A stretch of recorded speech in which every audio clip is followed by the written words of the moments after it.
Okay, good afternoon, British and American culture class. Here I am. This is our Wednesday lecture. Uh, Announcements are not going to be made in this lecture.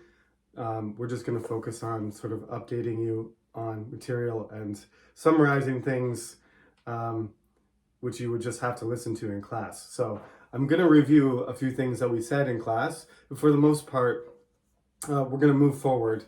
And if you have any questions or I need to announce anything, I will upload it to the Cyber Campus on the Kongji, I think it's called in Korean, the announcement board, the notice board, or I will tell you in class. So make sure you check the Cyber Campus regularly just in case there's announcements. Make sure you watch this lecture. And as I said before, on Monday, they will restock the books, so make sure you get this book, not the older versions, but this book in particular. It's important to get, I think it's important, it's not an expensive book, it's important to actually have the book in your hand when you're in class. And I'm old school, of course, and some people think books are going to completely disappear someday, but I have digital copies of books and I have physical copies of books, the same book.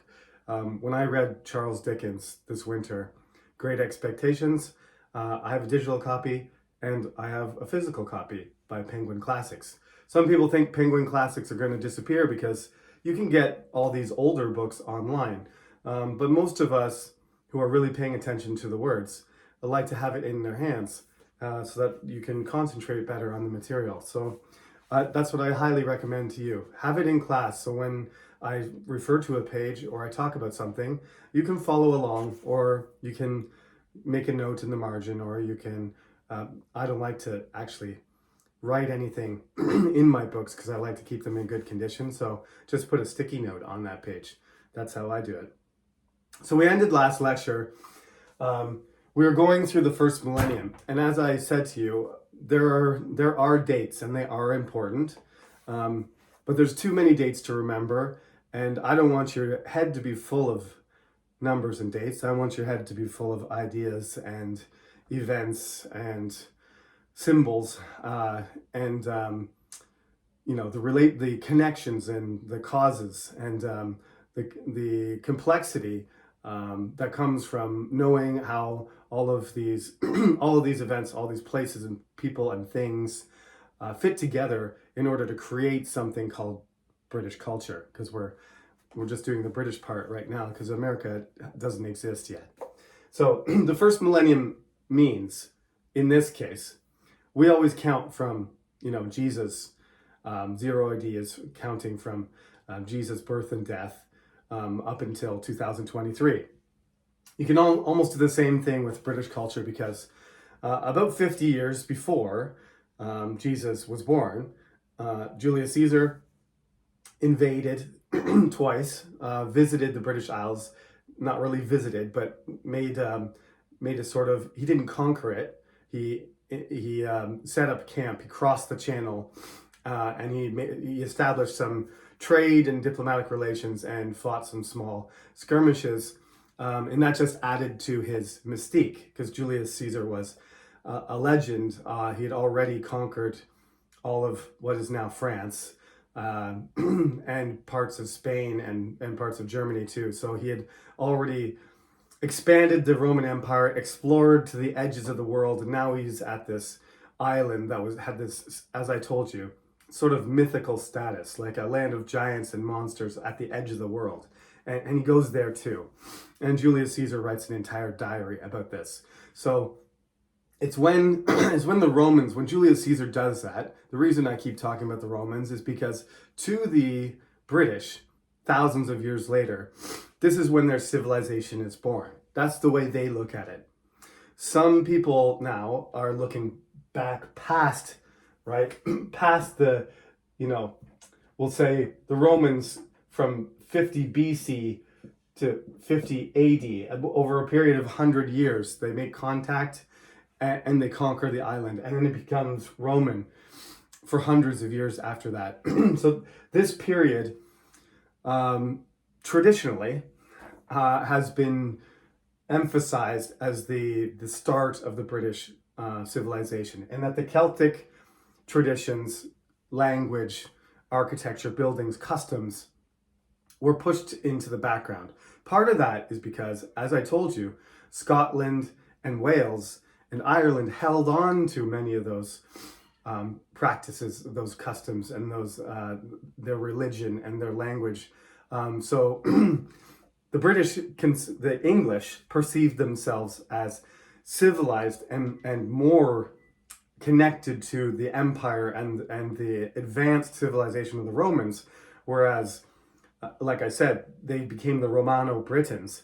Whereas these people living in the west and the north and the other island of the British Isles, Ireland, they remained uncivilized and barbaric. And this will become important later because it becomes a way to justify discrimination, domination, oppression of other people, because the British perceive themselves as superior to other civilizations. And they do it to everyone. They're very fair in that sense. They start with the Irish and the Scottish and the Celts. They learn very well from the Romans, and thousands of years later, they apply the same attitude to everybody else. So this period of Roman domination, which sort of gets erased almost when the Germans start coming around after 400, right? After 400, waves of Germans, Anglo-Saxons, and Jutes, and other tribes from other parts, Frisians and people from northern France and Ireland, they all start picking off pieces of what used to be Britannia. This goes on until real organized kingdoms, as well as groups of raiders, start coming over from Denmark and Sweden, and then the era of the Vikings begins. We'll call it from 700 to around 1000 AD, when things start changing significantly. And that's where we're going to end our lecture today again, as we did on Friday, because in 1066, everything changes when a certain duke from Normandy manages to conquer the island and then keep it conquered for the next 1,000 years, okay? So this is the way it looks. If you're learning basic history of Britain, you've got the pre-Roman period, which is Celtic for thousands of years, which has a rich tradition and a rich culture, which now is starting to be revived. A lot of English people and Scottish people and British people in general are trying to do research and to recover, emphasize that culture. But we're still going to stick with the traditional point of view, which is London, the great city of the British Empire and the great city of England. Since the Romans built it, it is the epicenter of British culture. It is the dominant symbol, at least in terms of cities and of people, of the British Empire and the British people. On page 21 in the textbook, you can see there's a collage there. It's got a bunch of familiar things. Nobody in our class mentioned these things, actually. There were 0 umbrellas, Tower Bridge. Nobody mentioned tea or the Union Jack or St. Paul's. Nobody even mentioned the Queen. All of these things people always mention. So it was very interesting to me that this year that people talked about soccer and people talked about pubs. People mentioned a few different things, but nobody said umbrellas or Big Ben or the royal family or St. Paul's Cathedral, but or double-decker buses. But these are the things, or a telephone booth. These are all things that are mostly associated with London. Like most of these actually, they're physically in London, like Tower Bridge and Big Ben, the Queen Elizabeth Tower with Big Ben, the bell in it, and St. Paul's and the Crown Jewels and the double-decker buses, for the most part. Those things are actually in London. Are we talking about London culture? Or are we talking about British culture? So as we go along here, there's going to be a lot of parts of England that are going to be neglected. London will not be neglected, because that, just like in Korea, if you want to tell people what Korea is like, you start talking about things that are in Seoul. You might say Jeju, You might say some other things like maybe Busan, but people are going to be talking about Namsan Tower. They're going to talk about how big Seoul is and Itaewon and how culturally diverse it is and all that kind of stuff, right? It's a mega city. It's got big business, all that kind of stuff. So London, just like Seoul, is a very, very dominant cultural force. So a lot of things that we talk about will be kind of gravitating towards London. For the Romans, London was a very important city. As the Germans took over and made their own 7 kingdoms, its importance diminished because it was no longer the capital of Britannia. It was just a big city in the middle of 7 kingdoms. It wasn't really the capital of anything. When the Vikings took over half of England, they took London, and that really didn't matter. I'm going to explain about Alfred in a minute. They took over London. It was a big deal, but it wasn't like soul crushing. Like, we lost our capital, so now we've lost our entire country, our entire kingdom, our land, and our people. We lost London. Now we just got to take it back because we actually don't live in London. So I'm going to go through the Anglo-Saxons. By the time the Viking era is over, don't get confused by this. Actually, I won't even put it in the line because down here we're going to have the Normans, right? But by around 1000, the Anglo-Saxons are starting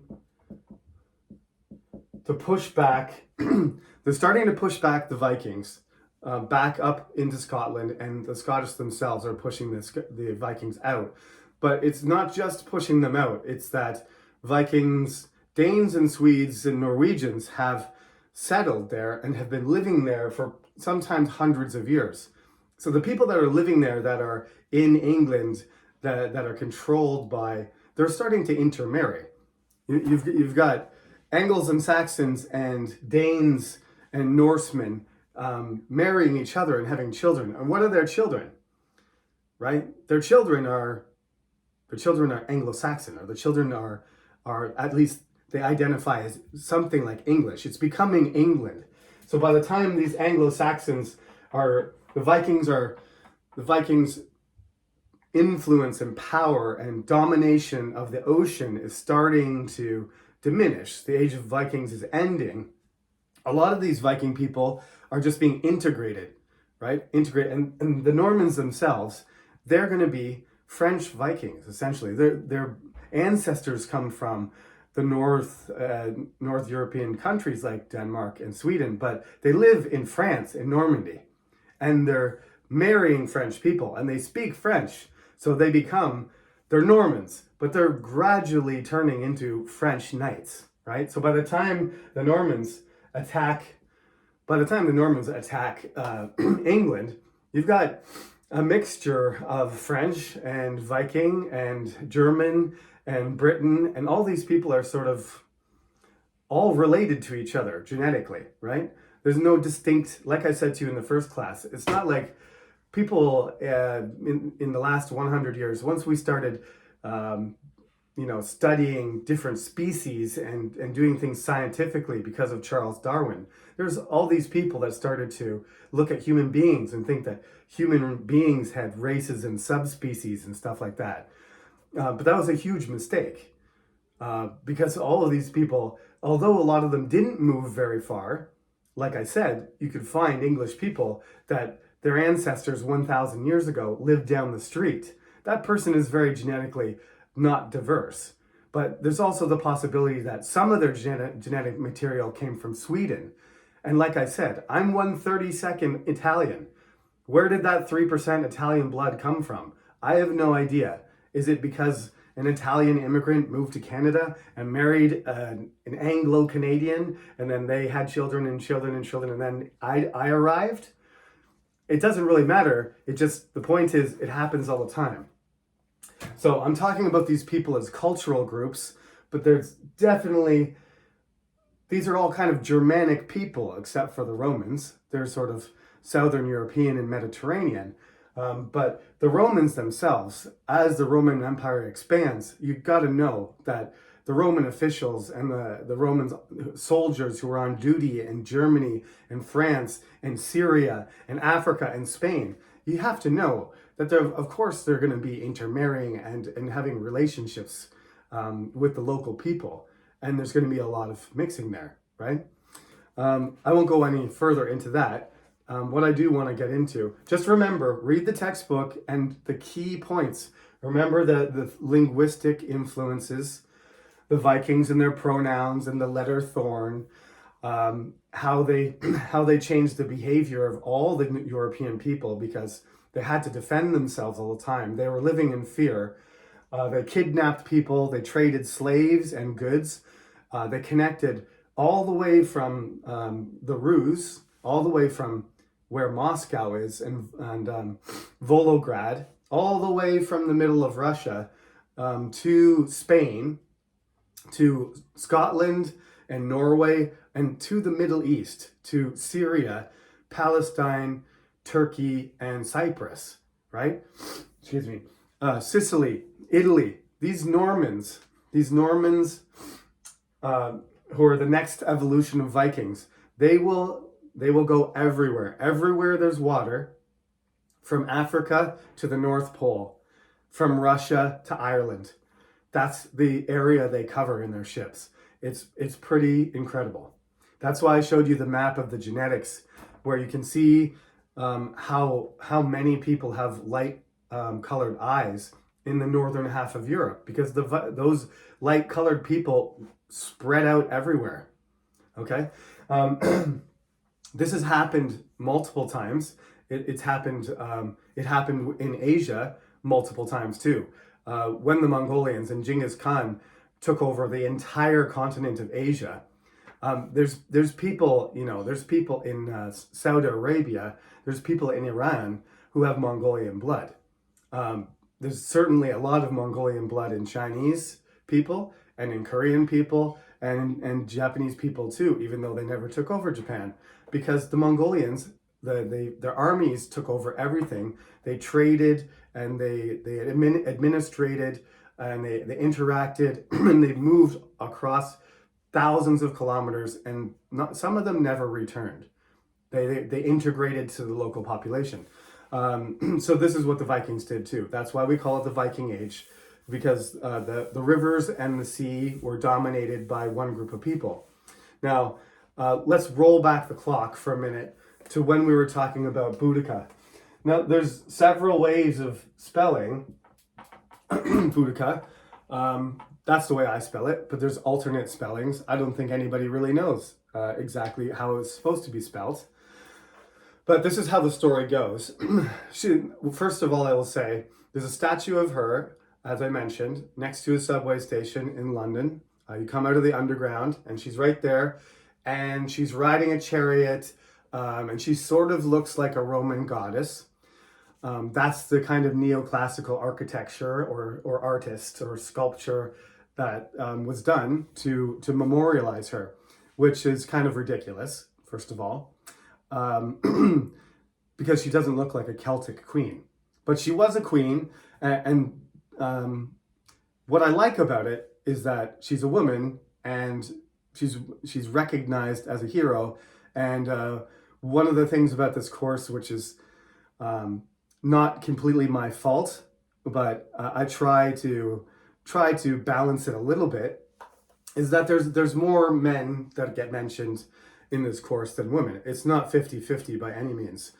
There's a reason for that. That's because British culture was a patriarchal society. So was Rome. So the Celtic people actually had a lot more gender equality, which, if you look at it from that perspective, it's a shame that the Germanic people and the Celtic people who allowed women more power, or women just asserted their power more in their culture, and they had more power sharing in general between the classes and between the genders. That's unfortunate that the Romans destroyed all that, because, as you know, the Romans are a very hierarchical culture. So it's rich, powerful men with reputation and political influence at the top, and it quickly goes down in a pyramid. It sharply narrows at the top, to people like the Caesars and the emperors and the consuls and the senators. And then each layer includes more and more people until you have this massive group of people that at the bottom that are actually slaves. They're not considered people, they're property. That idea is going to, again, come up frequently during this course. And I saw some students, when I mentioned about slavery already, just kind of making faces of distaste, right? It is I find that sort of an unexcusable thing. You have to remember 2023 and 0 AD are completely different situations. People are just trying to survive on a daily basis. They didn't get to go home, turn on their electric lights, and sit in their massage chair and make a cocktail and watch Netflix. None of these people are doing this. They're like struggling to survive. The people who are rich have a whole bunch of servants and slaves doing all the stuff for them, right? Pampering them and stuff like that. And that's the way everybody did. If you were rich, you had other people do things for you. You didn't have a whole bunch of electronic devices doing the work for you. You had a person cleaning your house. You had a person doing your garden. You had a person taking your shoes off. You had a person cleaning your bed. You had a person cooking your food. Machines help us do that, and we do those things ourselves. So another thing to remember, since we're at the beginning of the course, try to think about what it was like at the time, right? Romans enslaved millions of people. By the time Rome is falling apart, there's probably more slaves in Rome than there are people. Like, that's one of the failures of the Roman Empire, is that they had so many slaves that the Romans actually, they had many revolts. They had social revolts, they had slave revolts. They treated captured people as if they were already dead. They just used them like they were machines, like they owned their labor, and they owned their power and their existence. And in Rome, you could work hard to earn your freedom, and there were generous masters and there were cruel masters, but there was just so many slaves and so many rich people that eventually the whole system collapsed, because there was nobody in the middle. There was just a bunch of rich Roman people, and then no independent farmers, and nobody invested in protecting Rome. You just had barbarian armies and Roman citizens who were relying on slave labor. It's a complicated thing why in the 5th century Rome started to collapse. But when they left and they never came back.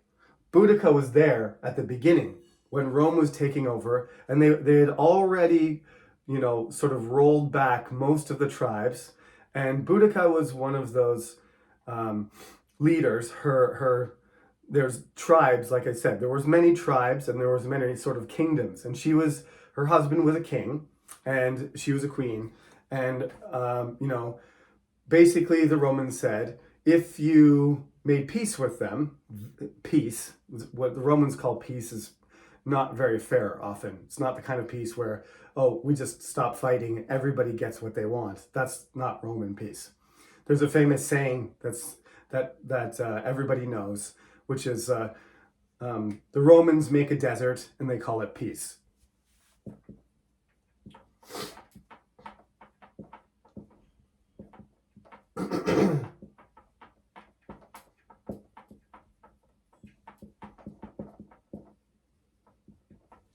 Right? Of course there's peace, because everybody's dead. There's no buildings, there's nothing. It's just a desert. It's just sand. I'm not talking about dessert here. It's not like an ice cream sundae or a piece of cake. We're talking about nothing there, just sand and wind. That's pretty peaceful, isn't it? But there's no people left, so it's easy to be peaceful when you have no people to fight. So that's the saying. So in other words, they would make peace with some tribes, and this was a mistake, just like when the native people made peace and made alliances with the English colonists in Massachusetts and New England. Hundreds and hundreds of years later, they thought that if they allied with the Romans together, they could defeat their enemies and they would be friends. But they would fight together against another tribe and defeat that tribe pretty easily. And then the Romans would say, okay, now your kingdom is part of our empire too. And then, you know, the king, the Britain king or the Celtic king would be like, I thought we were at peace, like we were going to be friends. And the Romans would be like, we're our friends, but now you're part of our empire, right? Now you're part of our imperial structure and you have to follow our rules. We're friends though. So normally what they would do though is make a deal as like, okay, you can keep your kingdom, your king is control of the kingdom, but you're kind of a autonomous, connected part of the empire. When your king dies, then you officially get, you know, absorbed into the province and you're part of the empire. Boudica's husband dies, and so she's the queen, and she's still alive. And the Romans get a little bit too excited, so they start running around and like stealing, burning, taking stuff, taking property and land from her kingdom. When she was one of the tribes that was allied with the Romans, her husband made an agreement and had, you know, a contract, which I guess was meaningless. They had a diplomatic agreement, which they as soon as he passed away, as soon as he died, they forgot about it. They just rampaged around, and they ended up raping her daughters and taking a lot of damaging stuff and pillaging and stealing things in her kingdom. So obviously enraged by the lying, the dishonesty, and the cruelty of the Roman soldiers and the Roman governor, she raised a rebellion. Excuse me, I've got a bit of a cold. She raised a rebellion of hundreds, well, we don't know how many, but thousands. Many Celtic warriors rallied around her from various tribes, and she started a rebellion. And she started going straight for London, going straight for Londinium, killed as many Roman soldiers and citizens as she could, probably hundreds of them. They had a pretty big army. As I said, we talked about the fighting styles and differences in discipline and stuff, but they had a big group of warriors and angry Celtic people moving across the English countryside in the direction of the Romans' main base at London, in Londinium. So she killed and got revenge on a lot of Roman citizens, but there's a Roman legion of about 5,000 at the garrison in Londinium. And when the Roman general marched out with the 5,000 legionnaires, they basically cut them to pieces. And sorry for the graphic description, but that's essentially what happened. They were defeated completely. And Romans, when you break agreements with Romans are really hypocritical.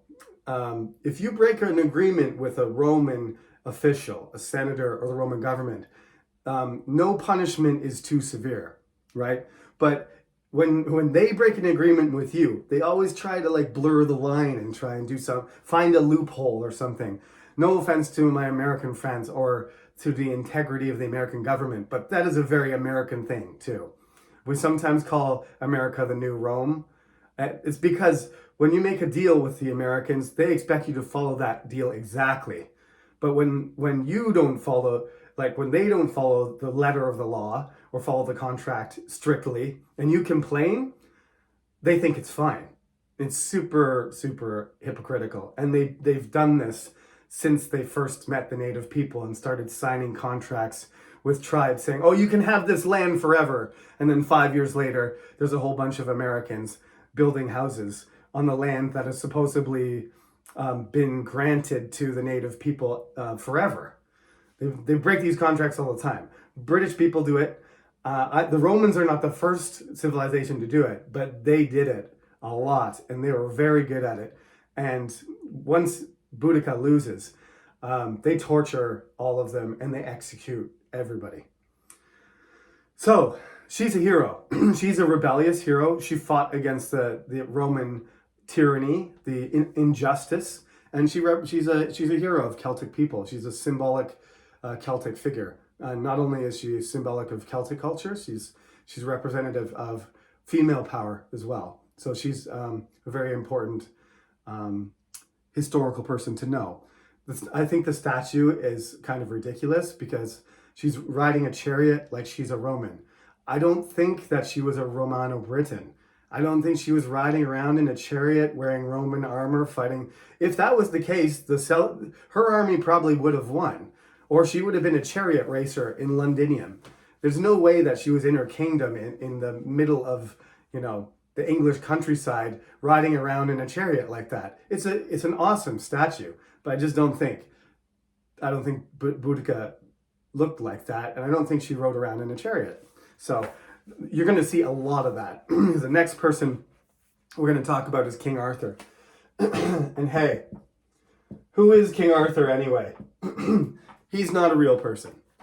Lots of people have speculated that he was a Romano-Briton, okay, which means that he was a British guy who had risen in Roman society, and after the Roman legions and the Roman government left, that he was among the people who had been Romanized that were still trying to keep Britain together, right? Trying to keep Britannia, which was impossible without the Roman, right? Without Roman support, without the Roman military and political structure, it was impossible.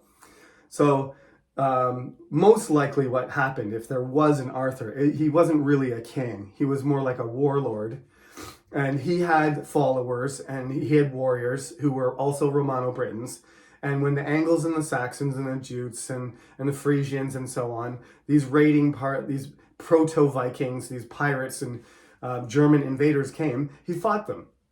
And he fought them, and if it's true that he's one of these warlords, as I told you, it took hundreds of years for the Germanic kingdoms to form into 7 Anglo-Saxon kingdoms, and he delayed it. He, just like in the legend, he fights and he wins battles, and he has the round table, and he has his 12 knights with him, and they go on adventures, and they become Christian, and they search for the Holy Grail, and his wife cheats on him with his best friend, and who am I thinking of?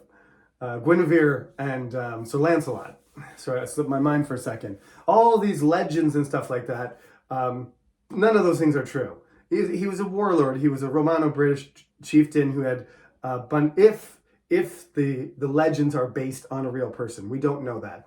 But there could have been an Arthur-type person who won a lot of battles as a warlord, as a leader of the Romano-Britons, and then, but it didn't. It only slowed down the process of them losing control of England, and so the Germanic peoples, the Angles and the Saxons, swept them away, and that's how that's possible that's where the story comes from, because that's what happens in the Arthurian legends, is that Mordred and the forces of evil, the enemies of Camelot, they're victorious in the end.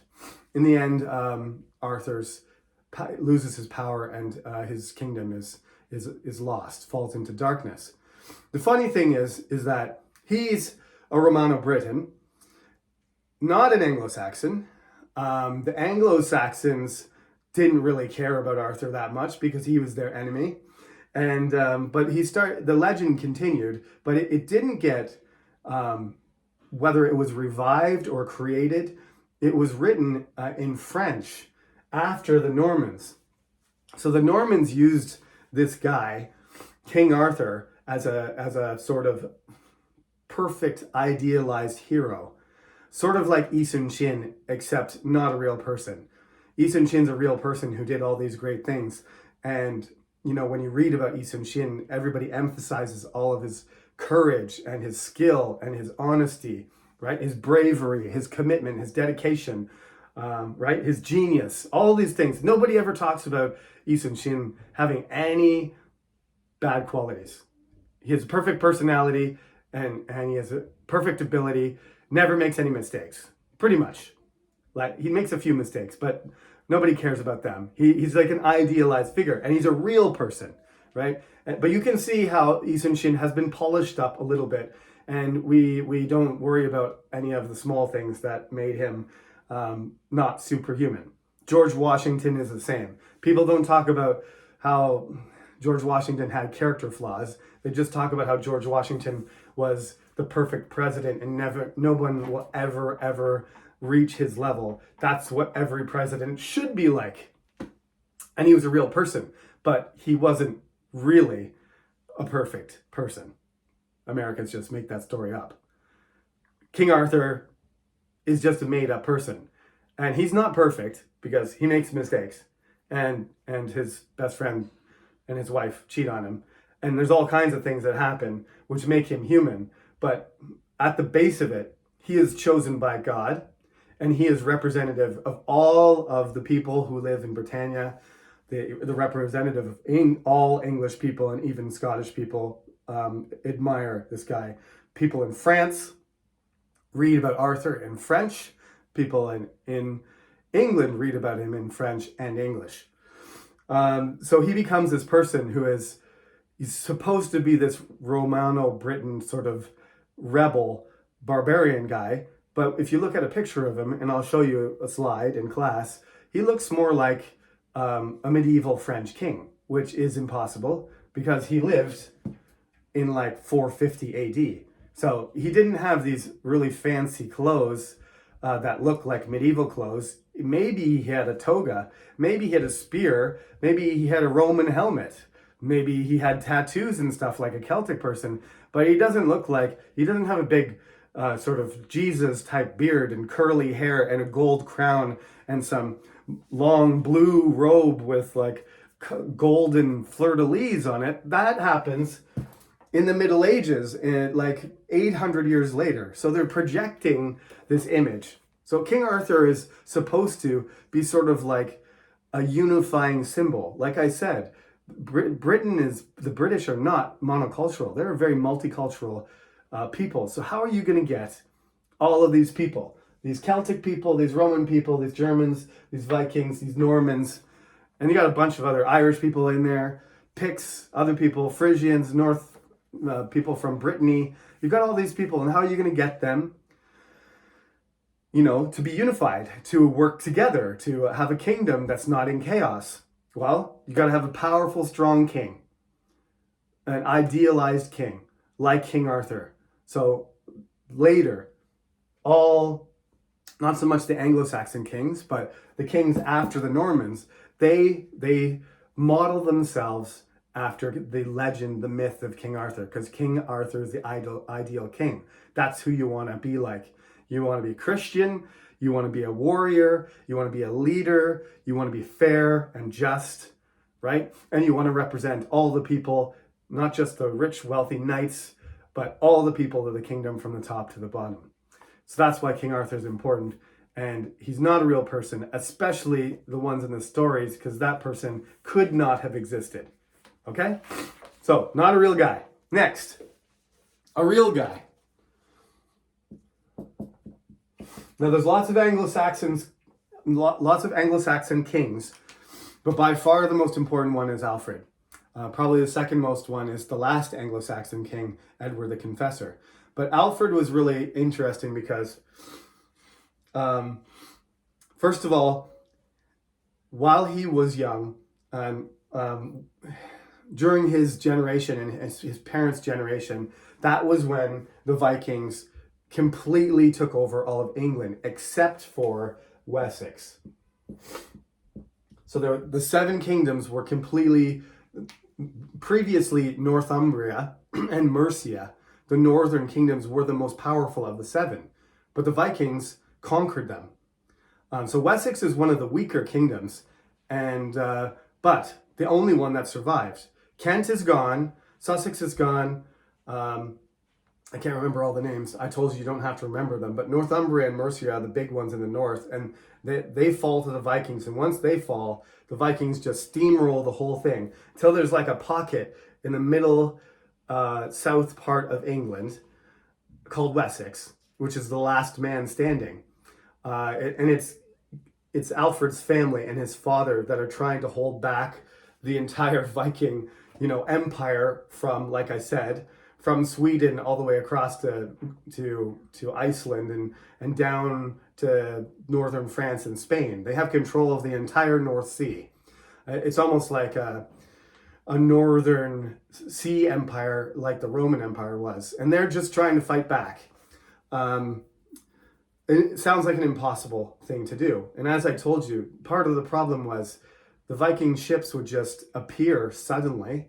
They didn't have any radar or early warning signals. There was no radio communication. So all of a sudden, especially if it was a foggy day, the Viking ships would just appear out of the mist, run up the beach to the town, and kill a bunch of people, steal a bunch of things, and then disappear. Or they'd land the ships and they'd come in and then they'd chase everybody away and then they'd occupy the town and start building Viking buildings and fortifying it, and then it would be very difficult to get rid of them. So this is happening all over England. Alfred is the fourth, I think. I'm going to get this wrong, but he has several older brothers who are expected to become king. Alfred's not very healthy. He's kind of a sickly boy, and he's not expected to become king. I think he's fourth in line. But anyway, that's good. When in this day and age, lots of children die. Lots of people don't live very long. So, kings, if they have lots of kids, lots of sons, then there's more princes to become king later if something happens. But Alfred ends up going to Rome on a pilgrimage, which this means like going to Rome from England is like the same thing as you and me going to, I don't know, the Antarctica or something like that, right? Going from Korea to Argentina or something. You're going on to the opposite side of the world. So he goes there. It's a dangerous thing. He's young. When he goes there, he gets the blessing of the Pope, saying, "I bless you, my son, as a Christian warrior. Defend the faith and defend your family and defend England." So he gets the blessing of the Pope and he goes back. And then his older brothers die. So all of a sudden, and his dad. So first his dad dies.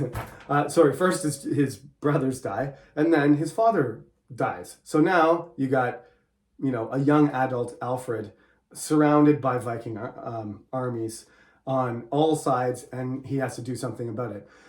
He's extremely intelligent. He's extremely committed. He's always got problems with his stomach. That's what they say. He had to go to the bathroom all the time. He just had bowel problems, like stomach problems. Maybe, I'm not going to say what disease, maybe an irritable IBS, irritable bowel syndrome. But he was not healthy, a very healthy person, but he was an incredibly talented organizer and administrator. So he organized, militias and defense and rapid response things. He put people in charge of militias that could quickly gather weapons in a town and react to these raids. He started fortifying all the towns and villages, and then he started striking back at the Vikings. And the Vikings were never able to take any more territory.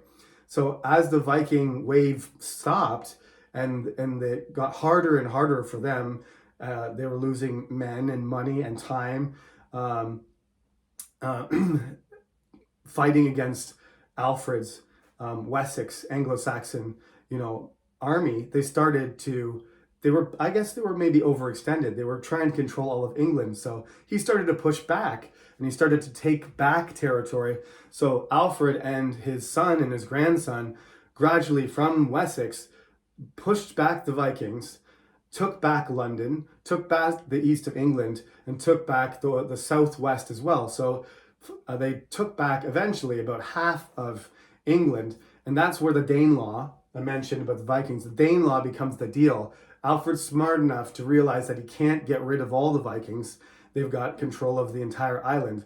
So he pushes them back halfway up the island and says, okay, from here north is the Danelaw. You guys are in control of that territory. But down here, this is the Anglo-Saxon kingdom. This half of England is under our control, and it's one kingdom. And that's when England was really born, is that Alfred transformed the last of the seven kingdoms into a single Anglo-Saxon kingdom called England.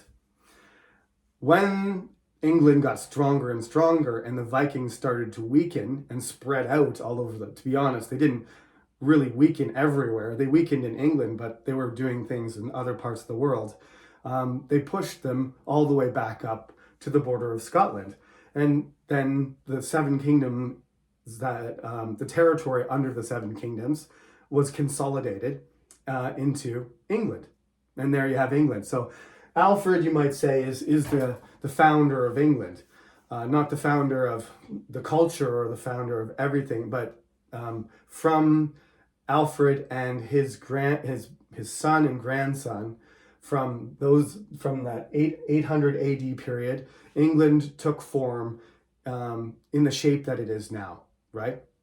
So you might say that England is one of the first nation states in the world because it's basically changed very little since the 9th century in terms of its geographical shape and in terms of how its identity is constructed. Not to say it's not going to get taken over and changed, but it was a kingdom and a nation by definition in about the 9th century. You have to read about Alfred in the book because I don't have time to explain all the other cool things about him. Obviously, he went all the way to Rome to see the Pope, so he was very religious, he was very pious, he was a great organizer. He recorded all the wealth and assets of everybody in the kingdom. He reformed the tax system. There was Anglo-Saxon literature. There was history, scholarship. He tried to make some ships so that they could, maybe fight with the Vikings in the sea as well, but that didn't work very well. He was a good general. He was charismatic. He was politically savvy. That's why we call him Alfred the Great. And Koreans have their own Sejong the Great. The parallels between Sejong the Great, the things that he did militarily, politically, linguistically, culturally, scientifically, administratively, etc., they're comparable. What Sejong did for Chosun is what Alfred did for the Anglo-Saxon kingdom in transforming it into England. Okay. Now, the Viking hero guy, I'm not going to talk about the Viking hero today because we're almost up to 50 minutes already. I'll save that for Friday.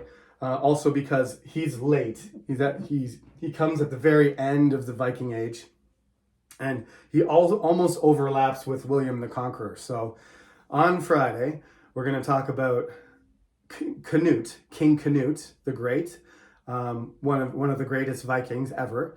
Then we're going to talk about the Normans and this interesting bastard named, that's a bad word, so don't use that often, but he was a bastard. They called him William the Bastard, soon to become William the Conqueror. Nobody called him bastard to his face because he was a very talented general and a very dangerous warrior.